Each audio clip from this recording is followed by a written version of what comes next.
J'ai enfin une vraie chance de survivre. Tout ce qu'aura fait le Dégâci n'aura pas été vain. Ils m'ont légué de l'espoir, mais aussi leur connaissance. Mes 2 prochaines destinations sont leur base dans les abysses et l'Aurora. C'est fou.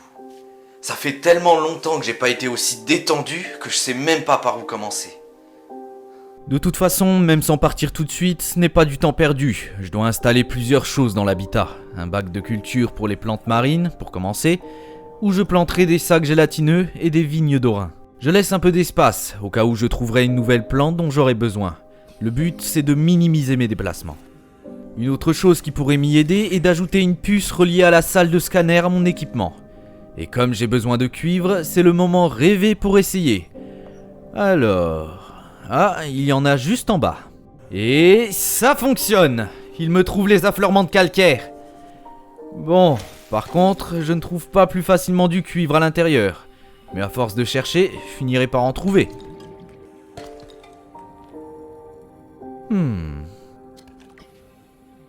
Je dois aussi penser à installer une nouvelle source d'énergie. Les panneaux solaires commencent à ne plus être suffisants. Ah, je sais! Je savais que toute cette nourriture en trop allait m'être utile. Est-ce que j'aurai assez de place si je le construis ici? Ce n'est pas étonnant. Bon, il fera très bien l'affaire à l'étage supérieur.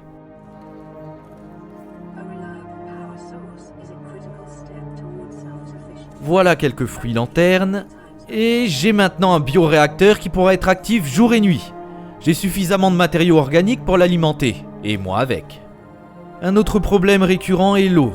Depuis mon arrivée, la population de pochons aux alentours chute dangereusement. Leur membrane est un excellent filtre naturel pour me fournir de l'eau potable. Et ils sont les seuls à en être capables. Heureusement, la base du Dégâci abritait un appareil à filtrage. Il est temps d'installer les miens. C'est un pas de plus vers l'autosuffisance. Si je n'ai plus à chercher les ressources, je partirai d'ici encore plus facilement. Je n'aurai pas d'eau avant un moment. Je vais devoir chasser des pochons une dernière fois avant de me mettre en route. C'est finalement vers l'Aurora que je vais me diriger en premier. D'abord pour y chercher la capsule numéro 4, et aussi parce que s'il s'effondre et que les flammes brûlent les terminaux, les fameuses données envoyées par Altera seront perdues à tout jamais. Le plus dur va être de trouver une entrée parmi tous ces décombres. C'est la créature que j'avais vue la dernière fois. C'est quoi ce monstre? Il est gigantesque. J'ai pas intérêt à croiser son chemin. Pas de plus près en tout cas. En parlant de chemin, je trouve pas le mien. Tout est bloqué. J'espère que je suis pas arrivé trop tard. Ah, là. Je crois que... Ok, ouais, je peux grimper par là. Après, est-ce que je peux aller à l'intérieur à partir d'ici? Ça, c'est une autre histoire. Et puis, à ces saloperies de créatures, mais cassez-vous, bordel! Ah! Ok, je crois que je peux continuer. Mais en attendant, plus j'avance et plus il fait chaud. Et aussi, plus il y a de monde à ma poursuite. Là, voilà une entrée. Ah, mais pas encore! C'est pas juste un couteau qu'il me faut! Je soutiens encore et toujours qu'enlever les armes de la base de données était une mauvaise idée. Les tremblements sont pas vraiment rassurants.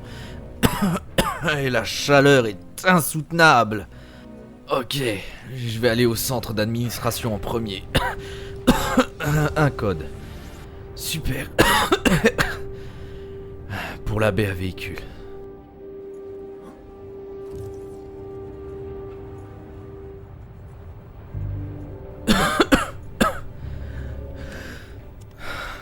Ok, c'est un peu plus respirable ici. Et la chaleur est supportable. Alors, 1454. Les systèmes fonctionnent encore. Au moins ça. Oh putain, ce bordel. Au moins c'est un peu plus respirable. Mais cette chaleur, putain. Des barres de nutriments, un moteur de cyclope. Mais rien de plus intéressant par ici. Je dois continuer plus bas. Ouh, c'est inondé, bien sûr.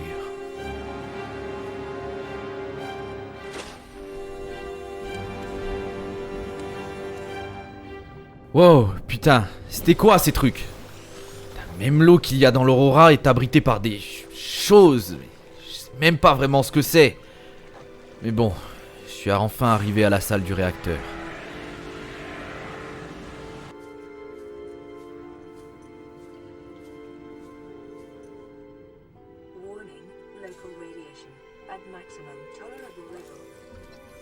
Mais il y a des brèches.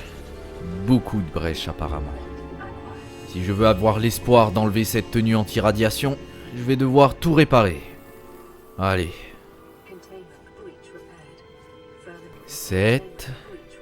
6... Qu'est-ce que... Encore... Ok. Elle a pas l'air de s'intéresser à moi. Des sangsues.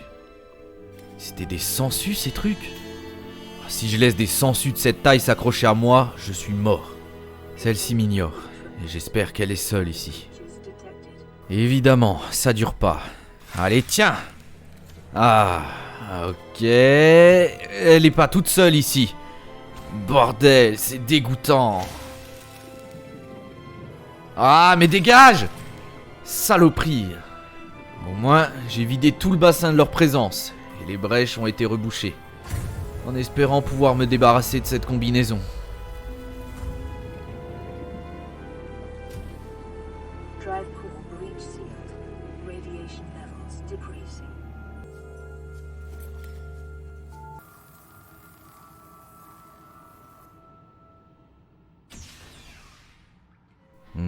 Rien ici.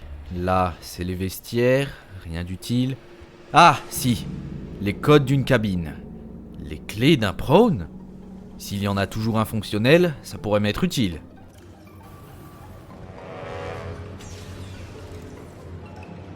Évidemment, ils sont soit en proie aux flammes, soit avec des membres en moins.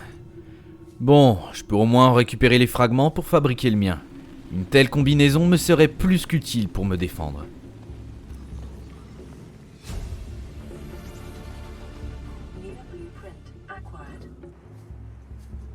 Voilà enfin les cabines.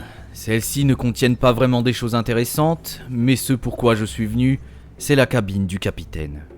Alors, c'était quoi le code des quartiers du capitaine déjà? 2679. Ok. 2679. Ça marche. Et voilà pourquoi je suis venu. Eh ben, c'est ça les données qu'ils ont envoyées? Les plans d'une fusée Neptune. C'est ça ma porte de sortie. Mais je ne peux pas partir sans avoir désactivé l'arme. Et l'ordinateur alien ne laissera pas quelqu'un infecté par le Kara la désactiver. Ce qui revient au même. Je dois guérir.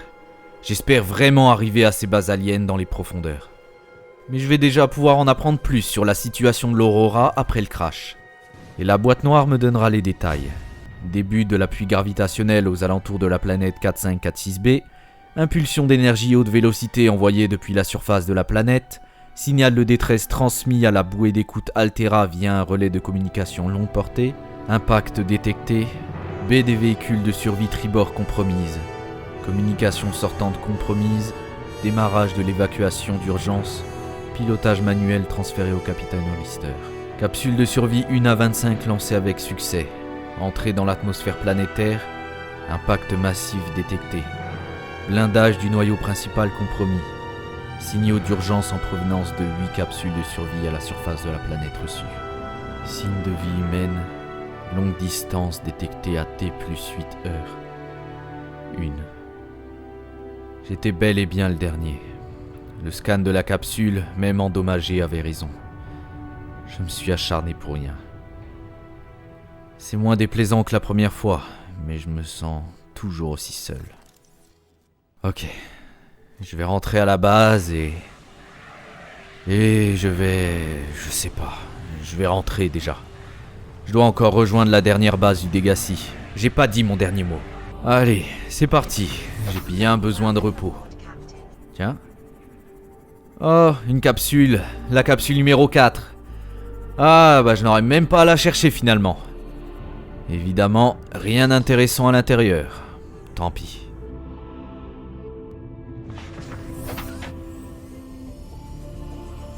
J'ai du boulot qui m'attend. Le bioréacteur a besoin de fruits. Et moi aussi. Pendant mon absence, les filtres à eau ont pu me servir leur première bouteille. Je n'ai définitivement plus besoin de sortir pour m'alimenter. Mais pour avoir un vrai confort, il me faudrait un lit. Même si je guéris du Kara, construire une fusée ne sera pas facile, alors autant être bien installé.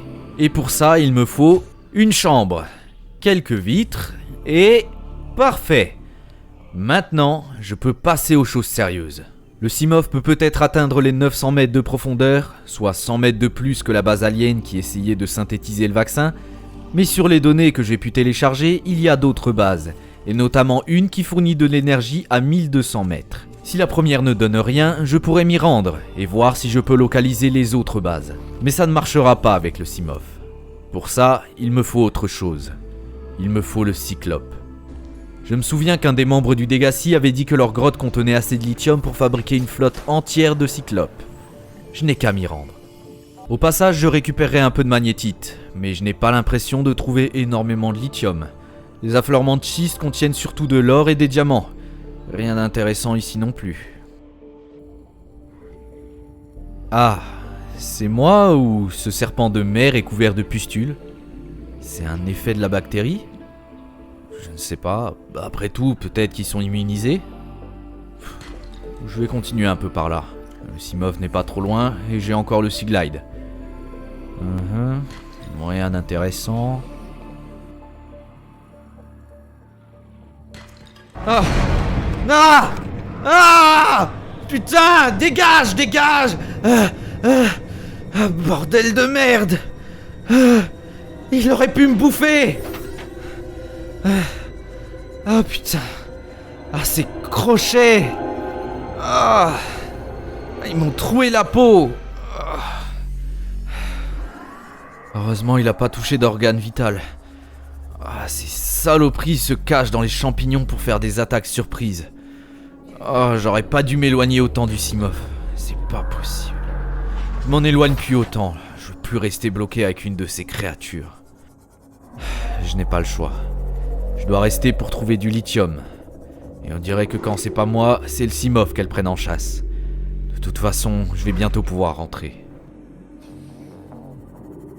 Pour pouvoir terminer le Cyclope, je vais aussi me mettre à la recherche de débris métalliques. Et plus compliqué, de dents de rôdeurs. Il me faudra quelques heures, mais je finirai par en trouver, en observant deux d'entre eux se disputer des morceaux de métal. Ma collecte n'est pas finie pour autant. J'y passerai la nuit, mais ces quelques heures de sommeil sacrifiées valaient le coup. Je serai bientôt prêt à rejoindre les profondeurs.